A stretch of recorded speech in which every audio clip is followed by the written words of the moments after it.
बच्चों last video में हमने देख लिया था कि आपको क्लास नाइन्थ का एक्सरसाइज 2.5 का 1 से 4 तक के सॉल्यूशन मैंने करा दिए थे। इस पार्ट में अब मैं आपको 5 से आगे के सॉल्यूशंस करवाऊंगा। आपने अगर पिछला वीडियो नहीं देखा है तो उस वीडियो को ज़रूर देख लें, जिससे कि 1 से 4 तक के जितने भी डाउट्स हैं आपके सारे डाउट क्लियर हो जाएं और फिर उसके बाद आपको 5वें से सारे वीडियोस जो हैं सारे क्वेश्चंस आप सॉल्व कर पाओ अच्छी तरीके से। तो देखो बच्चों, मैंने क्या बता दिया था, मैंने आपको बता दिया था कि इस एक्सरसाइज को करना है तो इसके लिए आपको कुछ जो ये 8 आइडेंटिटीज़ हैं, इन आइडेंटिटीज़ को आपको लर्न करना पड़ेगा और उसके बाद आप इन सारे क्वेश्चनों को ईजिली कर पाओगे बिना किसी प्रॉब्लम के। तो देखो इस क्वेश्चन में क्या कह रहा है। एक बात और बता दो बच्चों, अगर आपने हमारे चैनल को सब्सक्राइब नहीं किया है तो चैनल एडुशाइन है, इसको सब्सक्राइब कर लो, जिससे कि आपको क्लास 9, 10th, 11th, 12th की सारी मैथ्स की वीडियो के लेक्चर्स आपको कम्प्लीटली मिल सके और साथ में ही आपको बहुत सारे एक्स्ट्रा सपोर्ट भी मिल सके, जैसे कि पीडीएफ लेक्चर नोट्स मिल सके, आपको सारी किताबें मिल सके पीडीएफ के फॉर्म में, और आपको अगर कोई भी डाउट है, कोई भी क्वेरी होता है तो वो सारी क्वेरीज भी आपको क्लियर हो सके। और बच्चों, अगर आप 9th क्लास में हो या 10th, 11th, 12th में हो तो मैंने सारे बच्चों के लिए क्या किया है कि एक ऐसा फॉर्मेट तैयार किया है जिससे कि आप एनडीए की प्रिपरेशन भी कर सकते हो। अगर आप 9th में हो तब भी कर सकते हो, आप 10th, 11th, 12th में हो तब भी आप एनडीए की प्रिपरेशन कर सकते हो, जिससे कि एनडीए का रिटन एग्ज़ाम आपका निकल सके बहुत ही ईजिली। तो चलिए करते हैं इस क्वेश्चन को शुरू। इसमें क्या करना है, फैक्टराइज करने के लिए बोला है 4x² + 9² + 16z² + 12xy - 24yz - 16xz। तो एक बात मैं आपको बता दूं कि बच्चों देखो, ये वाला फैक्टराइज आपका कौन से फॉर्मूले पे बेस्ड है, तो ये फार्मूला मैं आपका यहाँ लिख देता हूँ। फार्मूला आपने देखा था a + b + c का होल स्क्वायर जो होता है वो होता है a² + b² + c² + 2ab + 2bc + 2ca। ठीक है जी बच्चों, तो इसी फॉर्मूले से बेस्ड ये फैक्टराइज है, बस आपको इसी फॉर्म में कर देना है और इजीली आप इसका सॉल्यूशन कर पाओगे। तो देखो 4x² को लिख सकता हूँ मैं 2x का होल स्क्वायर, 9 को लिख सकता हूँ 3y का होल स्क्वायर, 16 को लिख सकता हूँ 4z का होल स्क्वायर, और देखो a² + 2b² + c² हो गया। देखो 2 a की जगह पे आप क्या लिख लोगे, 2x लिख लोगे, b की जगह पे आप क्या लिख लोगे, 3y लिख लोगे, 2ab हो गया, प्लस का क्या हो जाएगा 2bc, तो प्लस का लिखेंगे 2b, b की जगह पे आपका क्या हो जाएगा 3y और c की जगह पे क्या हो जाएगा 4z। बट एक चीज़ देखो बच्चों, ये वाला जो पार्ट था 2 2 4 3 12 प्लस का तो हो गया, लेकिन यहाँ पर माइनस लिखा हुआ है और यहाँ पे जब आप इसे सॉल्व करोगे तो क्या आएगा, प्लस आएगा। तो ये जो माइनस है, इस माइनस को कैसे आपको यहाँ पे लाना है ये चीज़ मैं आपको बताऊँगा, जिससे कि आप काफ़ी अच्छी तरीके से ये माइनस वाला कन्फ्यूजन दूर कर पाओगे। तो सबसे पहले मैं इसे ईजिली इसे लिख लेता हूँ। क्या हो जाएगा 2ca, c की जगह पे क्या हो जाएगा 3y और a की जगह पे क्या हो जाएगा 4z। देखो मैं बहुत ही इंपॉर्टेंट चीज़ बताने वाला हूँ कि आपका माइनस का कन्फ्यूजन कैसे दूर होता है। तो देखो सबसे पहले देखो माइनस कौन कौन से में, माइनस आपका इसमें है और माइनस इसमें है, मतलब आखिरी के 2 में है। तो इन दोनों में माइनस है, तो आपको देखना है कि इन दोनों में कॉमन पार्ट कौन सा है। जो कॉमन पार्ट होगा वहीं आपको माइनस लगा देना है। फिर से बताता हूँ, अगर इन दोनों में आखिरी के दोनों में आपका माइनस लगा हुआ है तो आपको देखना है कि आखिरी के दोनों में कॉमन पार्ट कौन सा है। जो कॉमन पार्ट होगा उसी में आपको माइनस लगा देना होता है। तो देखो 3y, आखिरी के दोनों पार्ट थोड़ा सा ध्यान से देख लें, कहीं हमने गलती कर दी। हाँ 2ca, तो c के जगह पे आपका 4z है और a के जगह पे क्या है, a के जगह पे आपका 2x। इस बात का ध्यान रखना है, जैसे कि 4 2 8 2 16 बन रहा है, यहाँ पे 3 2 6 4 24 बन रहा है। अब आपको क्या करना है कि देखो कॉमन पार्ट कौन सा है, तो कॉमन पार्ट 4z है। देखो इसमें भी 4z है, इसमें भी 4z है, तो आपको माइनस लगा देना है 4z में, बस आपको कुछ और करने की ज़रूरत ही नहीं है। आप क्या कर दोगे, माइनस लगा दोगे 4z में भी। हाँ जी बच्चों, हो गया आपका। तो a² + b² c² हो जाएगा। तो जब आप इसे सॉल्व करो तो क्या लिखोगे 2x + 3y माइनस का 4z, क्योंकि 4z पे माइनस है, का होल स्क्वायर। अब आपको क्या कर देना है, इसे आपको फैक्टराइज करना है, मतलब 2 बार इसे आप मल्टीप्लाई में लिख दो। 2x + 3y - 4z, और यहाँ भी क्या आ जाएगा 2x + 3y - 4z। तो बच्चों देखो फर्स्ट पार्ट आपका कंप्लीट हो चुका है। आप ऐसे ही बाकी के पार्ट्स कर सकते हो, ईजिली कर सकते हो बिना किसी प्रॉब्लम के। सेकंड पार्ट क्या है, देखो 5th का सेकंड पार्ट बोला है। मैं आपको यहाँ पर क्वेश्चन देख लेते हैं हम। बोला गया है 2x² + y² + 8z² माइनस का 2√2xy प्लस का 4√2yz माइनस का 8xz। अब इस क्वेश्चन को हम सॉल्व करेंगे। ये क्वेश्चन थोड़ा सा इंपॉर्टेंट है क्योंकि इसमें कुछ रूट वगैरह आता है, तो ऐसे क्वेश्चन एग्जाम में भी दे दिए जाते हैं 1-2 नंबर के। तो देखो कैसे करोगे आप, देखो 2x² है, अब इसे आप कंप्लीट स्क्वायर कैसे लिख सकते हो, 2 किसी का कंप्लीट तो है नहीं, तो मैं क्या कर लूँगा, √2x का होल स्क्वायर लिख लूँगा। ऐसे ही y² है तो y² हो जाएगा। 8 कंप्लीट स्क्वायर है क्या किसी का, नहीं है, तो इसे हम देखते हैं सॉल्व करके। आपका क्या हो जाएगा, 2√2 का जो होल स्क्वायर होता है वो 8 होता है, क्योंकि 2 का स्क्वायर 4 और √2 का स्क्वायर 2 होता है, तो 4 2 8 और ये हो जाएगा z, तो ये हो जाएगा c² प्लस का a² + b² + c²। देखो अभी आपको प्लस ही लिखना है, बाद में हम देख लेंगे कि कैसे माइनस लाना है। प्लस का 2ab, a के जगह पे क्या हो जाएगा √2x और b के जगह पे हो जाएगा y, प्लस का 2bc, b के जगह पे क्या हो जाएगा y और c के जगह पे क्या हो जाएगा 2√2z, प्लस का हो जाएगा 2ca, c के जगह पे क्या हो जाएगा 2√2z और a के जगह पे क्या हो जाएगा √2x। तो देखो बच्चों माइनस कौन कौन से में, माइनस एक इसमें है और माइनस इसमें है, तो आपको क्या करना है, देखो फर्स्ट और थर्ड में है, फर्स्ट और थर्ड में जो कॉमन होगा उसमें आपको माइनस लगा देना है, दैट्स इट। आपको उसके बाद कुछ और करने की ज़रूरत नहीं है। तो फर्स्ट में आपका √2x है, y है, और थर्ड में क्या है 2√2z और √2x है। तो देखो √2x दोनों में कॉमन आ रहा है, तो आपको क्या करना है √2x में आपको माइनस लगा देना है, बस। आपको कुछ और करने की ज़रूरत है नहीं। इसमें प्लस है तो ये तो प्लस ही रहेगा। तो देखो आपका ये सॉल्व हो चुका है। √2x में माइनस लगाना है तो यहाँ पे लगा दो √2x में माइनस, तो क्या हो जाएगा माइनस का √2x + y + 2√2z का होल स्क्वायर। अब आप इसे 2 बार मल्टीप्लाई में लिख सकते हो, क्या हो जाएगा माइनस का √2x + y + 2√2z, इनटू में क्या हो जाएगा ये भी माइनस √2x + y + का 2√2z। हाँ जी बच्चों, ये हो गया, आपका आंसर आ चुका है। अब हम चलेंगे नेक्स्ट क्वेश्चन पर। नेक्स्ट क्वेश्चन हमारा है 6th क्वेश्चन। 6th क्वेश्चन में क्या कहता है देखते हैं। तो बच्चों इस क्वेश्चन में बोला है कि right the following cubes in expanded form, मतलब इनको एक्सपेंडेड फॉर्म में, मतलब आपको आइडेंटिटी लगाना है, लगा के सॉल्व करके एक्सपेंड करके लिख देना है। तो सिंपल इसमें a + b का होल क्यूब का फॉर्मूला रहेगा। अब a + b का होल क्यूब का फॉर्मूला क्या होता है, तो देखो मैं यहाँ पे आपको डायरेक्ट बताऊँगा, a³ + b³ + 3a² + 3ab²। बस, आपको ज़्यादा कुछ करने की ज़रूरत नहीं है, यही आपकी आइडेंटिटी है। मैं आपको साथ में यही लिख के बता भी दूंगा कि आइडेंटिटी a + b³ की यही होती है। अब देखो 2x का होल क्यूब है तो कितना हो जाएगा, 2 2 4 2 8x³ हो जाएगा, 1 का क्यूब कितना हो जाएगा 1 हो जाएगा। यहाँ देखो 2 का स्क्वायर 4, 4x² को 3 से मल्टीप्लाई करेंगे 12x² हो जाएगा, प्लस 3 2 6x हो जाएगा। बस, आपको कुछ और करने की ज़रूरत नहीं है, ये आपका आंसर हो चुका है। ऐसे ही आप सेकेंड पार्ट का भी आंसर, सेकेंड पार्ट को भी सॉल्व कर सकते हो बिना किसी प्रॉब्लम के।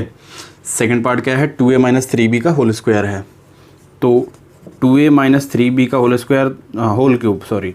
तो बच्चों देखो इसमें क्या है, a - b का होल क्यूब की आइडेंटिटी को लगाना है, तो लगाते हैं। देखो इसमें क्या होता है, a³ - b³ - 3a²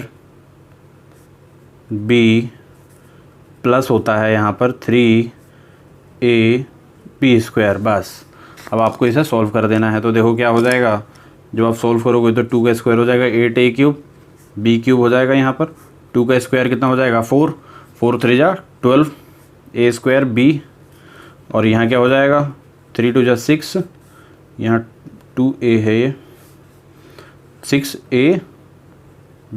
हाँ जी बच्चों, इसका सोल्यूशन आपका कंप्लीट हो चुका है। तो देखो 6 का फर्स्ट और सेकंड पार्ट आपने कर लिया। अब हम चलते हैं 6 के थर्ड पार्ट पर। तो 6 का थर्ड पार्ट क्या कहता है हमारा, थर्ड पार्ट में हम देखते हैं, बोला है 3/2x + 1 का क्यूब। तो इसमें भी a + b का होल क्यूब की आइडेंटिटी को लगाओगे और सॉल्व कर दोगे, इजीली आपका आंसर आ जाएगा। मैं इस क्वेश्चन को सॉल्व करके बताता हूँ। a का क्यूब + b का क्यूब + 3a² b + 3ab²। हाँ जी बच्चों, ये आपने आइडेंटिटी लगा दी, बस इसे आप सॉल्व कर लो। 3 का क्यूब कितना होता है 27, 2 का क्यूब होता है 8, यहाँ हो जाएगा x³, 1 का क्यूब 1 होता है, इसको आप थोड़ा सा लिख लेंगे। 3 का स्क्वायर 9 कितना हो जाएगा 2 2 जा 4 x² प्लस 3 को 3 से मल्टीप्लाई कर लोगे 9/2x हो जाएगा। अब आप इसे सॉल्व कर लो, 27/8 x³ प्लस 1 प्लस 9 3 जा 27/4 x² प्लस 9/2x। अब आपको क्या करना है, इसको थोड़ा सा आप अरेंज करना चाहो तो अरेंज कर सकते हो। कैसे, 27/8 x³ plus 27/4 x² plus 9/2x+1। ये हो गया आपका कंप्लीट क्वेश्चन। ऐसे ही आप क्या करोगे, नेक्स्ट के क्वेश्चन है, नेक्स्ट के क्वेश्चन में क्या बोला है, उस क्वेश्चन को भी आप इसी तरीके से कर सकते हो बिना किसी प्रॉब्लम के। उसमें बोला है x-2/3y, फोर्थ पार्ट है x-2/3y का होल क्यूब। इसमें भी आप a-b का होल क्यूब करके सॉल्व कर लोगे, तो इसे मैं लिख दूंगा डू एज थर्ड पार्ट। जैसे आपने थर्ड पार्ट किया था ऐसे ही आप इसे सॉल्व कर सकते हो। ठीक है जी बच्चों, तो आपका ये क्वेश्चन कंप्लीट हो चुका है। अब चलते हैं हम नेक्स्ट क्वेश्चन पर। तो इस क्वेश्चन में बोला evaluate the following using suitable identities. इसमें भी क्या है, सुटेबल आइडेंटिटीज लगाना है और आपको सॉल्व करना है। तो देखो मैं बताता हूँ, 99 का क्यूब बोला है, तो आप इसे 99 को 100 - 1 का होल क्यूब लिख सकते हो। बस आपका एक सुटेबल आइडेंटिटीज़ हो गया a - b का होल क्यूब। वही फॉर्मूला लगाना है, सॉल्व कर देना है, आपको कुछ और करने की ज़रूरत नहीं है। बस थोड़ा सा कैलकुलेशन आपको इसमें ध्यान रखना है। तो a - b का होल क्यूब का फॉर्मूला क्या होता है, a³ - b³ -3a² b + 3ab²। हाँ जी बच्चों, ये हो गया आपका। अब 100 का क्यूब कितना हो जाएगा आपका, 2 0 है तो पावर अगर 3 होता है तो 2 से मल्टीप्लाई कर दो, 3 को 6 तो 6 0 डाल देंगे, 2 3 4 5 6 0। 1 का क्यूब 1 हो जाएगा, 3 × 100 का स्क्वायर 2 है 0 और पावर 2 है तो 4 0, मतलब 1 2 3 4 + 3 × 100 कितना हो जाएगा आपका, 300 हो जाएगा। यहाँ से आप इसे सॉल्व कर लो, क्या हो जाएगा, 6 0 लिख लो, 1 2 3 4 5 6 माइनस का 1, इसको मल्टीप्लाई कर दोगे तो 3 पे 4 0 हो जाएगा आपका, प्लस का 300। अब आप इसे सॉल्व कर लो। सॉल्व कैसे कर लोगे, आपको क्या करना होगा कि सबसे पहले प्लस वाले सॉल्व कर लो और फिर उसके बाद माइनस वाले को। तो 1 0 0 2 2 4, ठीक है जी बच्चों। और ये 300 है तो आप इसे क्या कर लोगे, 300 इसे इसके साथ सॉल्व कर लोगे। माइनस माइनस प्लस होता है तो इसमें क्या कर लो, आप प्लस कर लो। ये हो गया। अब इसे आप क्या कर दो, सब्ट्रैक्ट कर दो, बस कुछ और करने की ज़रूरत नहीं है। 1 इसमें माइनस करोगे आ जाएगा 9, यहाँ से आ जाएगा 9, ठीक है जी बच्चों। ये 3 है तो 3 से 0 हो जाएगा, कितना 3 हो गया है 2, तो यहाँ बच जाएगा 2। उसके बाद ये 0 है तो ये भी 0 हो जाएगा, 3 7 आ जाएगा यहाँ से, और ये कितना हो जाएगा, 9 हो जाएगा। हाँ जी बच्चों, ये आपका आंसर आ चुका है। तो आपको बस a - b का होल क्यूब का आइडेंटिटी यूज़ किया आपने और आपका फाइनल आंसर आ चुका। तो आप ऐसे ही क्या कर सकते हो, ये वाला क्वेश्चन भी आप ऐसे ही सॉल्व कर सकते हो, ये वाला क्वेश्चन भी आप ऐसे ही सॉल्व कर सकते हो। बस क्यूब के फॉर्म में इसे सेट कर देना है और ओनली कैलकुलेशन करना है, आपका फाइनल आंसर आ जाएगा। ठीक है जी बच्चों, अब हम चलते हैं नेक्स्ट क्वेश्चन पर। क्वेश्चन नंबर 8 में बोला है कि factorise each of the following. आपको क्या करना है, फैक्टराइज करना है। तो फैक्टराइज के लिए भी आपको देखना पड़ेगा। देखो a³ b³ बन रहा है, मतलब a + b का होल क्यूब a - b का होल क्यूब, ऐसा कुछ इसमें फॉर्मूला बन सकता है। तो 8a³ का आप लिख सकते हो 2a का होल क्यूब, प्लस b³ का लिख सकते हो आप b³ plus a³ plus b³ plus 3a² b होता है। तो देखो 3a² मतलब 2a का होल स्क्वायर और b की जगह पे क्या लिखो, b। क्या ये सॉल्व करने पर ये आता है, अगर आता है तो बिल्कुल सही कर रहे हो आप। 2 का स्क्वायर हो जाएगा 4, 4 3 जा 12, हाँ जी बिल्कुल ठीक है। प्लस का 3ab², तो a की जगह पे 2a रहेगा और b² हो जाएगा आपका, b का जो हो जाएगा वो क्या हो जाएगा, b²। तो 3 2 जा 6ab² बिल्कुल सही है, मतलब a + b का होल क्यूब बन रहा है। a³ + b³ + 3a² b + 3ab² identity होती है a + b की होल क्यूब की। तो a + b का होल क्यूब हो जाएगा। अब आप क्योंकि इसे फैक्टराइज कर रहे हो तो इसे आप 3 बार मल्टीप्लाई में लिखना पड़ेगा आपको। देखो बच्चों, अगर आप ये नहीं लिखोगे तो मार्क्स कटने के चांसेस रहते हैं, तो आपको ध्यान रखना है कि आपको इसे 3 बार मल्टीप्लाई करना है, मैं आपको बता रहा हूँ। ठीक है जी बच्चों, तो ये हो गया 8th का आपका फर्स्ट पार्ट कंप्लीट हो चुका है। अब हम चलते हैं 8th के सेकेंड पार्ट पर। 8th का सेकेंड पार्ट है, 8th के सेकेंड पार्ट में बोला गया है कि 8a³ - b³ -12a² plus 6ab²। हाँ जी बच्चों, ये आपका क्वेश्चन है। अब इस क्वेश्चन को भी आपको वैसे ही करना है। तो देखो इसे मैं ना करा के आपको लिख दूंगा do as part 1। Do as part 1, जो पार्ट 1 आपने किया था वैसे ही आपको इसे भी करना है, आप इजीली कर पाओगे। ऐसे ही हम चलते हैं थर्ड पार्ट पर। थर्ड पार्ट क्या है, थर्ड पार्ट में बोला है 27 - 125a³ -135a + 225a²। तो बच्चों देखो ये क्वेश्चन थोड़ा सा जो है हमको अलग दिखाई दे रहा है, बट इसे हम सॉल्व करने की कोशिश करेंगे। तो 27 किसका होता है, 3 का क्यूब होता है, -125 होता है 5 का क्यूब, और ए हो जाएगा 5a cube, a cube minus B cube minus 3a² b, तो a² और b की जगह पे क्या लिख दोगे 5a। ठीक है जी। ऐसे ही आपको क्या करना, देखो यहाँ माइनस कुछ नहीं होता, यहाँ तो आपको प्लस ही रखना है। ठीक है जी। और यहाँ भी आपको क्या रखना है, प्लस ही रखना है। आपको बस देखना है कि कौन सा इसमें फॉर्मूला आप लगा सकते हो। ऐसे ही क्या हो जाएगा 3ab², तो a की जगह पे हो जाएगा 3 और b² की जगह पे 5b हो जाएगा। तो देखो a cube minus B cube है ना, तो मतलब b पे माइनस लगाना है, तो यहाँ आपका माइनस हो जाएगा और यहाँ भी माइनस हो जाएगा, जिससे कि यहाँ माइनस का स्क्वायर प्लस होता है, तो यहाँ प्लस है, यहाँ माइनस का प्लस, यहाँ हो जाएगा माइनस। तो a cube minus B cube का फॉर्मूला बैठ रहा है। तो आप इसे क्या कर दोगे, a माइनस बी का होल क्यूब कर दोगे, क्योंकि a cube minus B cube minus 3a² B plus 3ab² a minus B का होल क्यूब होता है। अब आपको क्या करना है, इसे 3 बार मल्टीप्लाई में लिख देना है, बस इसी बात का आपको ध्यान रखना है। तो आप क्या कर दोगे, इसे 3 टाइम्स इसे आप मल्टीप्लाई में लिख दोगे और आपका आंसर आ जाएगा। बच्चों अब चलते हैं हम नेक्स्ट क्वेश्चन पर। नेक्स्ट क्वेश्चन हमारा क्या कहता है, वो है 4th पार्ट। अब ऐसे क्वेश्चन जो हैं आपके कितने नंबर के आते हैं, आपके दिमाग में ये क्वेश्चन चल रहा होगा, तो मैं आपको बताऊं कि इस तरीके के फैक्टराइजेशन के क्वेश्चन जो होते हैं वो आपके ओनली 2 मार्क्स के आते हैं, इससे ज़्यादा मार्क्स के आपके ये नहीं आते हैं। ये है आपका 27b³ minus 144a² B plus का 108ab²। बच्चों देखो ये भी आप प्रीवियस जो पार्ट आपने किया था वैसे ही कर सकते हो, आप डू एज पार्ट 2 या 1 आपने जो पार्ट किया था वही कर सकते हो। a³ माइनस बी क्यूब का ही इसमें फॉर्मूला आपका बनेगा और आप इसे सॉल्व कर पाओगे ईजिली बिना किसी दिक्कत के। हम चलते हैं 5th पार्ट पर। 5th पार्ट में क्या है, 27p³ minus 1/216 minus 9/2p² plus 1/4p। हाँ जी बच्चों देखो ये क्वेश्चन थोड़ा सा हमको अलग दिखाई दे रहा है, तो इसे भी आप सॉल्व करोगे। देखो क्या होता है, 27p का क्यूब है तो क्या हो जाएगा, 3p का होल क्यूब लिख सकते हैं, बिल्कुल लिख सकते हैं। 1/216, अब 216 किसका क्यूब होता है, तो ये आपको कैलकुलेट करके देखना पड़ेगा, और ये होता है 6 का क्यूब, तो 1/6 का होल क्यूब हो जाएगा माइनस 3a², तो a की जगह पे क्या हो जाएगा 3p का होल स्क्वायर, और b की जगह पे क्या हो जाएगा 1/6 प्लस a³ माइनस b³ बन रहा है, तो यहाँ भी माइनस होगा और आगे होगा प्लस 3ab², b की जगह पे क्या है 1/6 का होल स्क्वायर। तो देखो सॉल्व करने पे क्या ये आ रहा है ऐसा, तो देख लेते हैं। 3 का स्क्वायर 9 हो जाएगा, 9 3 जा 27।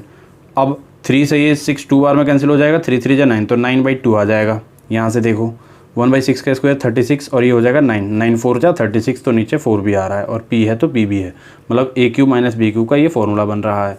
तो आपको क्या लिखना है, a माइनस बी का होल क्यूब, मतलब a³ minus B cube minus 3a² B plus 3ab², ये a माइनस बी का होल क्यूब होता है। अब आपको इसे सॉल्व कर लेना है, 3 बार इसे मल्टीप्लाई कर देना है, बस और कुछ करने की ज़रूरत नहीं है।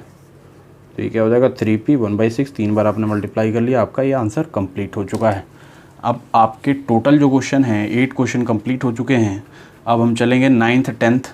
अब इसके लिए आपको 9th 10th और आगे के क्वेश्चन करने के लिए मैं आपको एक स्पेशल वीडियो बनाऊंगा, उसमें आगे के क्वेश्चंस करेंगे, क्योंकि वो क्वेश्चंस जो हैं काफ़ी इंपॉर्टेंट क्वेश्चन है, और उन क्वेश्चनों को अगर आप स्टार्टिंग वीडियो से देखोगे तो काफ़ी आपके लिए हेल्पफुल रहेगा, क्योंकि वीडियो आपका काफ़ी लंबा ना हो, इसके चलते मैंने इस पूरे चैप्टर को 3 पार्ट में बनाने की कोशिश की है।